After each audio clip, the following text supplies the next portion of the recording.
आज मैं ये E20 पेट्रोल अपनी 2022 BS6 बुलेट में भरवाने वाला हूँ। उसके बाद मैं अपनी बुलेट को पूरे 100 किलोमीटर तक चलाऊंगा और इस दौरान E20 पेट्रोल को कुछ ऐसे लेवल से होते हुए गुजरना पड़ेगा जिसके बाद तुम खुद ही डिसाइड कर लोगे क्या E20 सच में फ्यूचर है या फिर एक। तो सबसे पहले मैं सीधा पेट्रोल पंप पहुंच जाता हूं क्योंकि अब सिर्फ एक ही काम बाकी था, E20 पेट्रोल भरवाना। तो मैं भैया को सीधा फुल टंकी करने बोल देता हूं। लेकिन यहाँ पे एक प्रॉब्लम थी। तो भाई हमारी इस बाइक में कहीं पे भी E20 कंपैटिबल का कोई भी स्टिकर या फिर मार्किंग नहीं दी गई है और ये मॉडल है स्टैंडर्ड 350 जो कि हमने 2022 में परचेज की थी। अब इसमें E20 डालने के बाद इसका इंजन सीज होने वाला है या फिर इसमें चल जाएगा, चलो पता कर लेते हैं। तो यारो अब तक हमारी टंकी E20 से लबालब भर चुकी थी और अब टाइम था पहले लेवल का, द स्टार्ट टेस्ट, जिसमें हमें देखना था क्या E20 फ्यूल हमारी बाइक को स्टार्ट कर पाता है। क्योंकि अगर बुलेट स्टार्ट ही नहीं होती तो आगे के लेवल शुरू होने से पहले ही खत्म हो जाते। तो इसीलिए फटाफट इग्निशन ऑन किया, किक बाहर निकाली और लंबी सांस लेके किक मार दी। लेकिन सबसे हैरानी की बात, यार बाइक तो एक किक पे ही स्टार्ट हो गई। इसका मतलब E20 ने अपना पहला लेवल तो क्लियर कर लिया, लेकिन असली गेम तो लेवल 2 से शुरू होगा। तो यारो बाइक तो चालू हो चुकी है, लेकिन अब बारी है असली टेस्ट की, क्योंकि मैं E20 फ्यूल के साथ इस बाइक को पूरे के पूरे 100 किलोमीटर तक चलाने वाला हूँ। और इसी के साथ शुरू हुआ हमारा दूसरा लेवल, 100 किलोमीटर सर्वाइवल चैलेंज, जिसमें हमें ये देखना था क्या E20 फ्यूल ये कर पाता है या फिर हमारी बाइक बीच हाईवे में खराब होने वाली है। तो मैंने राइड शुरू कर दी।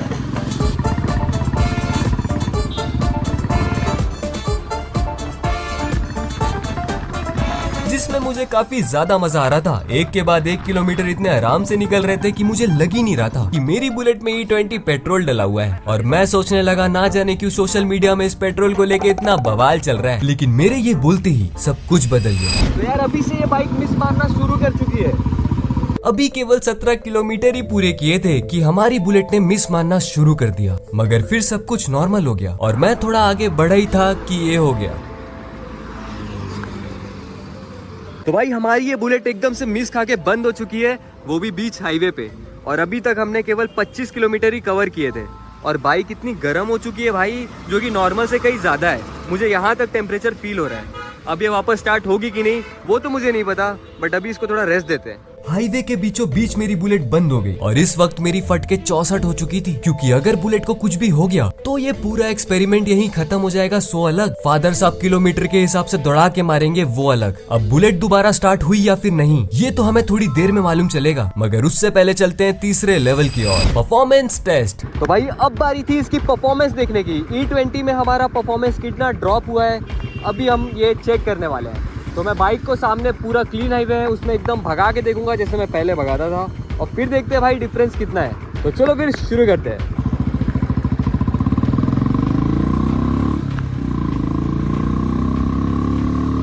तो मैं बुलेट को उसकी फुल लिमिट तक पुश करना शुरू कर देता हूँ।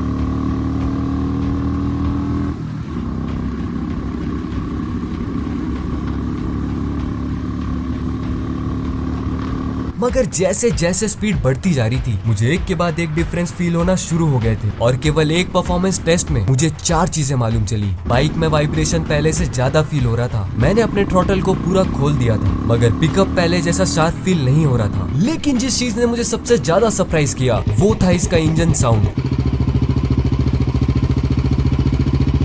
जिसमें मुझे अच्छा खासा अंतर सुनाई दे रहा था। तो यारो ये डिफरेंस इतने बड़े नहीं थे कि आपको बाइक चलाना मुश्किल हो जाए, लेकिन इतने जरूर थे कि ये नोटिस हो जाए। तो इसीलिए मेरे हिसाब से E20 ने ये लेवल क्लियर कर लिया। लेकिन अगर परफॉर्मेंस का ये हाल है तो माइलेज का क्या होगा। अब चलो वापस चलते हैं। पूछो कहाँ? अरे यहाँ, जहाँ पे मेरी बुलेट बंद हो गई थी, जिसको स्टार्ट करने की कोशिश मैं काफी देर से कर रहा था और ये चालू होने का नाम ही नहीं ले रही थी। मैं फादर साहब को कॉल करने ही वाला था, मगर तभी ये दोबारा स्टार्ट हो गई। तो भाई अपनी बाइक तो दोबारा स्टार्ट हो चुकी है। अब चलो देखते हैं ये पूरे 100 किलोमीटर पूरे कर भी पाती है या नहीं। मन कर रहा था मेरा यहीं पे नाच दूं, तड़म नड़म नड़म नड़म, लेकिन अभी भी लगभग 70 किलोमीटर का सफर बचा हुआ था और धीरे धीरे शाम से रात होने लगी थी और मेरे दिमाग में केवल एक ही बात चल रही थी, बस ये बाइक दोबारा धोखा ना दे दे।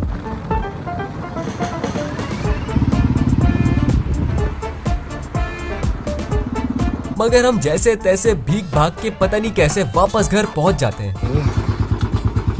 आ चुके हैं भाई घर। अब इस बाइक को लगाते हैं और मैं तुम्हें बताता हूँ माइलेज में। और फाइनली हमने अपने 100 किलोमीटर भी पूरे कर लिए, जो कि E20 पेट्रोल के लिए सबसे ज्यादा हार्ड लेवल था। मगर उसने ये लेवल भी क्लियर कर लिया। लेकिन रुको, क्योंकि अब बारी थी इस पूरे वीडियो के सबसे इम्पोर्टेंट लेवल की, माइलेज टेस्ट। तो यारो रिपोर्ट्स और सोर्सेज की अगर माना जाए तो E20 पेट्रोल से माइलेज ड्रॉप देखने को मिल सकता है, लेकिन सबसे बड़ा सवाल ये था मेरी बुलेट पे E20 पेट्रोल के साथ कितना माइलेज ड्रॉप होगा। ये देखने से पहले मैं तुम्हें बता दूं, E20 पेट्रोल भरवाने से पहले नॉर्मल पेट्रोल पर मेरी बुलेट 38 किलोमीटर पर लीटर के आसपास माइलेज दे रही थी। इसके ऊपर मैंने एक शॉर्ट्स भी अपलोड कर रखा है काफी समय पहले, आप चेक कर सकते हो। और अब E20 पेट्रोल पर 100 किलोमीटर पूरे करने के बाद मैं वापस से दोबारा पेट्रोल पंप पहुंचा अपनी बाइक फुल टैंक कराने, और इस दौरान मेरी बुलेट की टंकी पे 3.39 लीटर का तेल आया। और अगर इसके हिसाब से गणित लगाई जाए, जो रिजल्ट आया उसे देख के भाई मैं खुद शॉक हो गया, क्योंकि मेरी बुलेट ने 29.5 kmpl का माइलेज दिया। इसका मतलब पूरे 8.5 किलोमीटर पर लीटर का डिफरेंस था, जो कि मेरे एक्सपेक्टेड रेंज के काफी ज्यादा करीब था। तो सिर्फ इसीलिए E20 ने ये वाला लेवल भी क्लियर कर दिया। लेकिन रुको, एक्सपेरिमेंट अभी खत्म नहीं हुआ, क्योंकि एक दिन में थोड़ी ही ना कुछ पता लगता है। इसीलिए अब अगले 30 दिनों तक मैं E20 पेट्रोल पर ही अपनी बाइक चलाने वाला हूँ, और फिर जो भी होगा वो तुम्हें मैं अगले वीडियो में दिखाऊंगा। वीडियो अच्छा लगा हो तो सब्सक्राइब कर लेना, कमेंट में अपना फीडबैक ड्रॉप कर देना, और हाँ, उसी के बगल में एक ऑप्शन मिलेगा तुम्हें हाइप का, उसको भी दबा देना। फिर मिलते हैं अगले वीडियो में, बाय बाय।